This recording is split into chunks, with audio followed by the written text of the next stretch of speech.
Stranger things. అప్పుడెప్పుడో 2016లో వచ్చిన series ని కంటిన్యూ చేస్తూ ఇప్పుడు 2025 నవంబర్ కి సీజన్ 5 రిలీజ్ అవుతుందంటేనే చెప్పొచ్చు ఇది ఎంత మంచి సిరీస్ అని. అప్పుడున్న పిల్లోళ్ళు పెద్దోళ్ళు అయిపోయారు కానీ ఆ సిరీస్ కున్న క్రేజ్ మాత్రం తగ్గలేదు. అసలు ఈ సిరీస్ ని ఏ జానర్ స్టిక్ చేయాలో కూడా అర్థం అవ్వట్లేదు. ఎందుకంటే ఈ సిరీస్ లో థ్రిల్లర్, హారర్, సైఫై అండ్ మంచి ఎమోషన్స్ తో ఉన్న లవ్ స్టోరీ కూడా కాదు, స్టోరీసే ఉంటాయి. ఈ సిరీస్ ప్లాట్ ఎక్కువ రివీల్ చేయను. ఒక గ్రూప్ ఆఫ్ పిల్లలు ఫ్రెండ్స్ ఉంటారు. వీళ్ళల్లో ఫస్ట్ సీజన్ ఫస్ట్ ఎపిసోడ్ లో విల్ బయర్స్ అని ఒక పిల్లాడు తప్పిపోతాడు. అసలు ఏమైంది ఏంటైందని వాళ్ళ ఫ్రెండ్స్ వెతకడానికి ట్రై చేస్తున్నప్పుడు కొన్ని ఇన్సిడెంట్స్ జరుగుతాయి. అదేంటనేది మీరు సిరీస్ లో చూస్తారు. అండ్ ఈ సిరీస్ లో నా ఫేవరెట్ క్యారెక్టర్ వచ్చేసి స్టీవ్ హ్యారింగ్టన్. చాలా మంచి క్యారెక్టర్ అని చెప్పాలి. ట్రస్ట్ మీ, మీరు ఈ సిరీస్ ని మిస్ అవ్వద్దు. ఎస్పెషల్లీ ఈ సిరీస్ లో క్లిఫ్ హ్యాంగర్స్ గురించి మెన్షన్ చేయాలి. అంటే ఒక ఎపిసోడ్ తర్వాత నెక్స్ట్ ఏం జరుగుతుందని ఇంకో ఎపిసోడ్ చూసే విధంగా అయితే ఉంటాయి. ఇంక ఈ సిరీస్ లో cinematography, lighting setup, VFX and CGI కి వంక పెట్టేదే లేదు.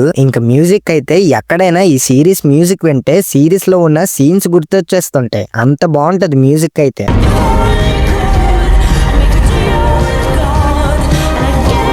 ఈ సిరీస్ లో ఒక 2 ఎపిసోడ్స్ చూడండి, నెక్స్ట్ 4 సీజన్స్ చూసేదాకైతే వదిలిపెట్టరు. మొత్తం 4 సీజన్స్ లో ఒక పిల్లాడు తప్పిపోయిందే చూపిస్తారు అనుకోకండి. అది జస్ట్ సీజన్ 1 మాత్రమే. సీజన్ 2 నుంచి ఇంకా వేరే లెవెల్లో అయితే ఉంటది. ఈ సిరీస్ లో టోటల్ గా 4 సీజన్స్ ఉన్నాయి. అండ్ 5th సీజన్ ఈ ఇయర్ 26th నవంబర్ కి అయితే రిలీజ్ అవుతుంది. అక్కడక్కడ లైట్ గా రొమాంటిక్ సీన్స్ ఉంటాయి, అవి అవాయిడ్ చేసి ఫ్యామిలీతో చూడొచ్చు. అండ్ ఈ సిరీస్ నెట్ఫ్లిక్స్ లో అవైలబుల్ గా ఉంది, తప్పకుండా చెక్అవుట్ చేయండి.